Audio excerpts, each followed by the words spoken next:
Avinash learning institute में आप सभी का स्वागत है। मैं हूं अविनाश मिश्रा।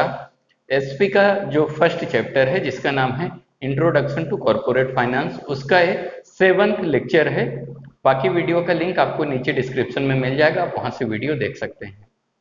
इससे पहले की वीडियो में हमने डिस्कस किया था व्हाट इज वर्किंग कैपिटल, और नेक्स्ट क्वेश्चन है factors affecting working capital requirement. तो इसमें टोटल जो है 10 पॉइंट है।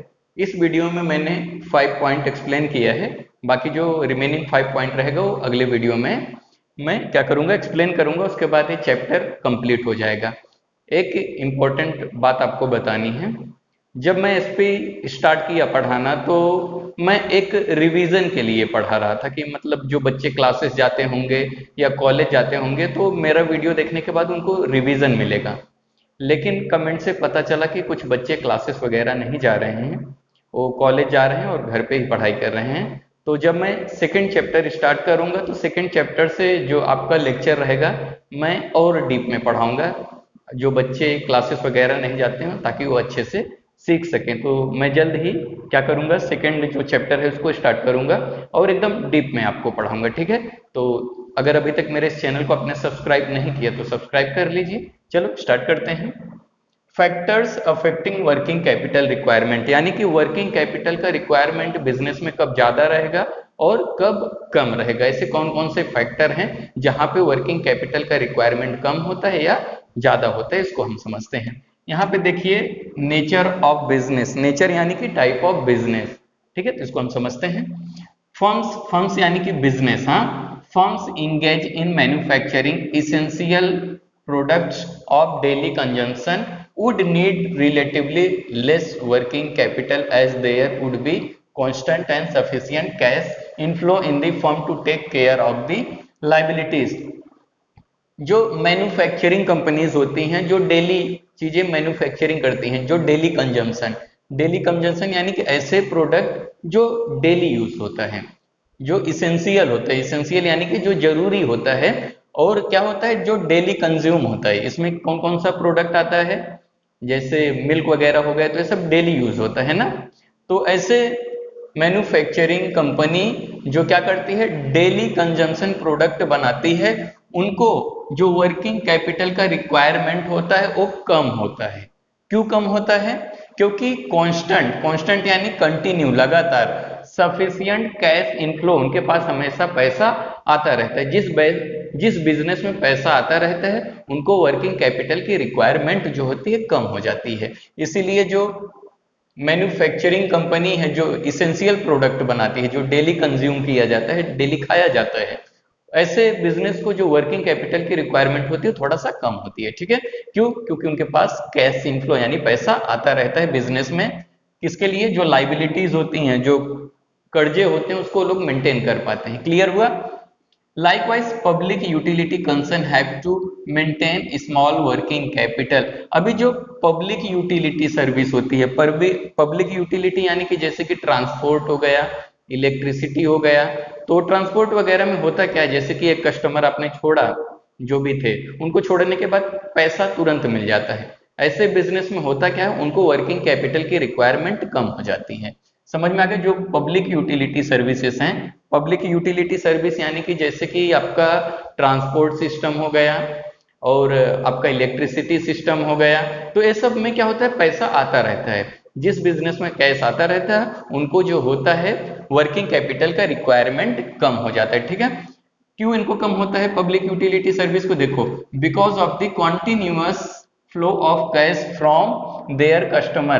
तो जो पब्लिक यूटिलिटी सर्विसेज प्रोवाइड करते हैं उनके कस्टमर से पैसा आता रहता है। जब पैसा आता रहता है तो ऐसे सिचुएशन में बिजनेस में जो वर्किंग कैपिटल की रिक्वायरमेंट है वो थोड़ा कम हो जाती है। समझ में आए? On the contrary, if business is dealing in luxurious product it require huge amount of working capital as sale of luxurious item are not frequent। अभी देखो, जो बिजनेस फर्म होती हैं जो लग्जरियस प्रोडक्ट बनाती हैं, यानी जो महंगे प्रोडक्ट बनाती हैं, ऐसे बिजनेस को जो होता है वर्किंग कैपिटल ज्यादा चाहिए होता है। क्यों ज्यादा चाहिए होता है? क्योंकि जो लग्जरी प्रोडक्ट होता है वो फ्रीक्वेंट नहीं होता, मतलब ज्यादा सेल नहीं होता, उसके लिए कस्टमर बहुत ही कम आते हैं। तो ऐसे सिचुएशन पे क्या करना पड़ता है, बिजनेस को स्टॉक मेंटेन करने के लिए वर्किंग कैपिटल ज्यादा रखना पड़ता है। समझ में आ गया? वर्किंग कैपिटल क्या होता है, इससे पहले की वीडियो में मैंने बताया था, अगर आपने नहीं देखा है तो देख लेना। Trading firm which concern with distribution of goods have to carry big inventories of goods to meet consumers demand and have to extend credit facility to attract customer। अभी यहाँ पे देखो, जो ट्रेडिंग फर्म होते हैं या ट्रेडिंग बिजनेस, ट्रेडिंग मतलब buying and selling of goods and services, जो ट्रेडिंग बिजनेस होते हैं सामान खरीदने बेचने का काम करती हैं। तो जो ऐसे बिजनेस होती हैं, जैसे उनको गुड्स को क्या करना पड़ता है, डिस्ट्रीब्यूट करना पड़ता है, हर दुकान पे सामान को क्या करना पड़ता है, पहुंचाना पड़ता है। ऐसे सिचुएशन पे होता क्या है, जब सामान वो लोग क्या करते हैं, दुकान वाले को देते हैं, तो दुकान वाले उनको तुरंत पैसा नहीं देते हैं, तो 10 या 15 दिन के बाद पैसा देते हैं। तो ऐसे सिचुएशन पे जो ट्रेडिंग बिजनेस होते हैं उनको वर्किंग कैपिटल ज्यादा रखना पड़ता है, ताकि वो क्या कर सके, स्टॉक को मेंटेन कर सके। एग्जाम्पल लेते हैं, आप मान लेते हैं कि आइसक्रीम के होलसेलर हैं, आप क्या हैं, आइसक्रीम के होलसेलर हैं, आप 10 लोगों को 10-10 हजार का आइसक्रीम देते हैं, ठीक है। तो 10 दुकान वालों को देते हैं, दुकान वाले आते हैं आपसे खरीद के लेके जाते हैं। तो 10-10 हजार का 10 लोग आपसे आइसक्रीम परचेस करके लेके गए, तो वो लोग तुरंत आपको पैसा नहीं देने वाले हैं, पैसा 5-6 दिन के बाद देंगे। तो 10-10 हजार का अगर 10 लोगों ने सामान लिया तो कम से कम 1 लाख का सामान तो आपसे लेके चले गए, लेकिन वो पैसा आपको कब आएगा, 5 से 10 दिन के बाद आएगा। वैसे 1 लाख का जो आपका लाइबिलिटी, आपका पैसा जो मार्केट में फंसा है, उसको मेंटेन करने के लिए आपको एक्स्ट्रा पैसा बिजनेस में रखना पड़ेगा। अगर नहीं रखोगे तो क्या होगा, अगले दिन आप सेल नहीं कर पाओगे। समझ में आ गया? तो ऐसे ही होता है, जो ट्रेडिंग बिजनेस होते हैं वो क्या करते हैं, सामान को डिस्ट्रीब्यूट करते हैं, डिस्ट्रीब्यूट यानी दुकान दुकान पे बांटते हैं। तो ऐसे क्या होता है, इनको इन्वेंट्री यानी जो स्टॉक होता है वो रखना पड़ता है, ज्यादा रखना पड़ता है, ठीक है। और ये क्या करते हैं, क्रेडिट देते हैं, अपने जो भी क्लाइंट होता है, जो भी कस्टमर होता है, उसको उधारी देते हैं, ताकि क्या हो सके, उनका सेल ज्यादा हो सके, ठीक है। Hence they need large amount of working capital. ऐसे बिजनेस को भी, जो ट्रेडिंग बिजनेस होते हैं, उनको भी लार्ज अमाउंट वर्किंग कैपिटल की रिक्वायरमेंट होती है। क्लियर हुआ? सेकेंड पॉइंट देखते हैं, size of business. Size of business मतलब कि छोटा बिजनेस, बड़ा बिजनेस। छोटा बिजनेस है तो कम वर्किंग कैपिटल, बड़ा बिजनेस है तो ज्यादा वर्किंग कैपिटल। समझते हैं? The size of business also affects the requirement of working capital. Size of मतलब कि बिजनेस अगर बड़ा है तो बड़ा वर्किंग कैपिटल, छोटा है तो छोटा वर्किंग कैपिटल। तो साइज ऑफ बिजनेस भी क्या करता है, अफेक्ट करता है कि वर्किंग कैपिटल बिजनेस में कितना लगेगा, ठीक है। A firm with large scale operation will require more working capital. जो बिजनेस फर्म यानी कि बिजनेस जिसका लार्ज स्केल ऑपरेशन है, यानी कि जिसका बिजनेस बड़ा है, ऐसे बिजनेस को क्या लगेगा, जो वर्किंग कैपिटल का रिक्वायरमेंट रहेगा वो ज्यादा रहेगा। क्लियर हुआ? अगला पॉइंट देखते हैं, volume of sale. Volume of sale का मतलब क्या होता है, सेल ज्यादा होना, कम होना। सेल जो होता है हमेशा कांस्टेंट नहीं रहता, मतलब इक्वल नहीं रहता है, कभी ज्यादा होता है तो कभी कम होता है। हम एग्जांपल लेते हैं, आप आपका अम्ब्रेला का शॉप है, तो आपका अम्ब्रेला कब ज्यादा सेल होएगा, आप बताइए ना।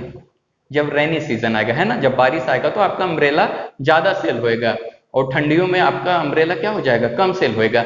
तो ये डिपेंड करता है वॉल्यूम ऑफ सेल, यानी कि जब सेल ज्यादा रहेगा तो वर्किंग कैपिटल का रिक्वायरमेंट ज्यादा रहेगा, और जब सेल कम रहेगा तो वर्किंग कैपिटल का रिक्वायरमेंट क्या रहेगा, कम हो जाएगा। समझो इसको। This is most important factor affecting size of working capital. Size of मतलब वॉल्यूम ऑफ सेल, ठीक है। The volume of sales and size of working capital are directly related with each other. यहाँ पे वॉल्यूम ऑफ सेल किसके ऊपर depend करता है, cell के ऊपर डिपेंड करता है। जब ज्यादा सेल तो ज्यादा वर्किंग कैपिटल, कम सेल तो कम वर्किंग कैपिटल। समझ में आ गया? If volume of sale increase, यानी कि जब आपका सेल बढ़ जाएगा, there is an increase in the amount of working capital. जब आपका सेल बढ़ा तो आपको वर्किंग कैपिटल की रिक्वायरमेंट क्या होएगा, बढ़ जाएगा। क्लियर हुआ? And vice versa. Vice versa मतलब इसका अपोजिट होना। जब आपका सेल डिक्रीज होएगा तो वर्किंग कैपिटल आपका क्या हो जाएगा, ए लेस हो जाएगा। समझ में आया? वाइस वर्सा का मतलब क्या होता है, जो सेंटेंस होता है उसका अपोजिट। जैसे कि यहाँ पे देखो, if the volume of sale increase मतलब सेल आपका बढ़ा, there is an increase in the amount of working capital. Working capital का अमाउंट बढ़ गया। इसका अपोजिट करते हैं, if the volume of sale decrease, decrease यानी कम होना, there is an decrease in the amount of working capital. Vice versa का मतलब क्या होता है, उसका अपोजिट कर देना, ठीक है। जब सेल ज्यादा होएगा वर्किंग कैपिटल का रिक्वायरमेंट बढ़ जाएगा, सेल कम होएगा तो वर्किंग कैपिटल का रिक्वायरमेंट कम हो जाएगा। क्लियर हुआ। अगला पॉइंट, प्रोडक्शन साइकिल इंपॉर्टेंट है, समझो इसको। The process of converting raw material into finish goods is called production cycle. Production cycle किसे कहते हैं? The process of converting raw material, raw material को किस में कन्वर्ट करना? फिनिश गुड्स में। रॉ मटेरियल को फिनिश गुड्स में कन्वर्ट करने को हम लोग क्या कहते हैं? प्रोडक्शन साइकिल कहते हैं। मान लेते हैं कि आप आइसक्रीम बनाते हैं, तो आइसक्रीम बनाने के लिए आप जब मिल्क वगैरह, मिल्क लेके आओगे, पाउडर लेके आओगे, शुगर लेके आओगे, तो ये सब किस में कंसीडर किया जाएगा? रॉ मटेरियल में। उसके बाद आप जब कन्वर्ट करोगे फिनिश गुड्स में, तब आपका आइसक्रीम क्या हो जाएगा? तैयार हो जाएगा। तो इसको हम लोग क्या कहते हैं? Production cycle. कितना समय लगता है आइसक्रीम बनाने में, ये डिपेंड करता है कि कितना वर्किंग कैपिटल की रिक्वायरमेंट रहेगी। यहाँ पे समझो, if the period of production cycle is longer then firm needs more amount of working capital। अगर किसी प्रोडक्ट को बनाने के लिए आपको ज्यादा समय लगता है तो आपका जो वर्किंग कैपिटल का रिक्वायरमेंट रहेगा वो ज्यादा रहेगा। क्लियर हुआ। If the manufacturing cycle is short, अगर आपका किसी प्रोडक्ट बनाने का कम समय लगता है, it requires less working capital, ऐसे सिचुएशन पे वर्किंग कैपिटल का रिक्वायरमेंट कम हो जाएगा। क्लियर हुआ। अगला पॉइंट देखते हैं, बिजनेस साइकिल क्या होता है। When there is a boom in the economy, sales will increase। Boom यानी कि तेजी होना, बूम यानी कि मार्केट में तेजी होना। आप अम्ब्रेला सेल करते हो, रेनी सीजन आ गया तो मार्केट में कैसा हो जाएगा? बूम हो जाएगा। बूम यानी कि तेजी आ जाएगा, आपका अम्ब्रेला बहुत सेल होगा। क्यों? क्योंकि बारिश आ गई है ना, अम्ब्रेला तो बारिश में ही बिकेगा। तो होता क्या है, when there is boom, boom यानी कि तेजी, कहाँ पे? इकोनॉमी यानी कि मार्केट में। सेल्स विल इंक्रीज, आपका सेल क्या हो जाएगा? बढ़ जाएगा। This will lead to increase in the stock. ऐसे सिचुएशन पे क्या करना पड़ेगा? आपको स्टॉक मेंटेन करके रखना पड़ेगा, बहुत सारा अम्ब्रेला बना के रखना पड़ेगा, क्योंकि सेल ज्यादा हो रहा है। सेल ज्यादा होगा तो स्टॉक भी ज्यादा रखना पड़ेगा। क्लियर हुआ। This requires additional working capital. जब सेल ज्यादा होएगा तो आपको वर्किंग कैपिटल एक्स्ट्रा रखना पड़ेगा अपने स्टॉक को मेंटेन करने के लिए। ठीक है, तो ये 5 पॉइंट था, हमने डिस्कस कर लिया। बाकी जो 5 पॉइंट रहेगा नेक्स्ट लेक्चर में इसको अच्छे से समझेंगे। ठीक है, अगर मेरे इस चैनल को आपने अभी तक सब्सक्राइब नहीं किया तो सब्सक्राइब कर लीजिए। वीडियो देखने के लिए धन्यवाद।